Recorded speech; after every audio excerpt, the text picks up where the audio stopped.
Guys তোমরা সবাই কেমন আছো? আশা করি ভালো আছো। সকাল সকাল দেখছো ভ্লগ বানাচ্ছি তোমাদের জন্য।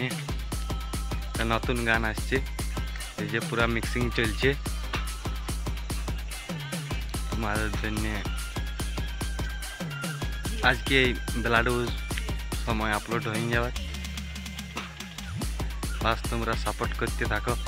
এরকমে ডিজে গান দিতে থাকবো। সকাল সকাল চলে এসেছি আমাদের বাঁধেরায়। মুখ হাত ধোয়া এখন,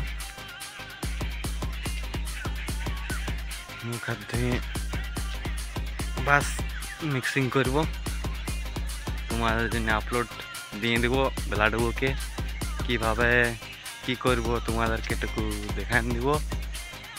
তো চলো দেখো।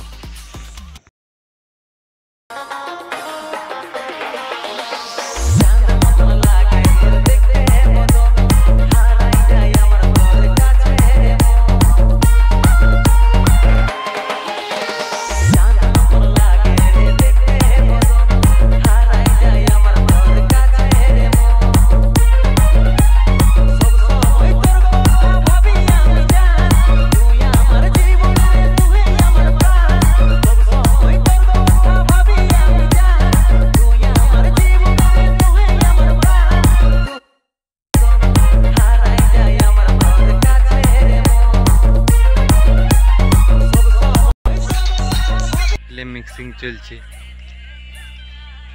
তো পরের ভিডিও দেখা আছে। তব তক के लिए বাই বাই বন্ধুরা, ভালো থাকবে, সুখে থাকবে।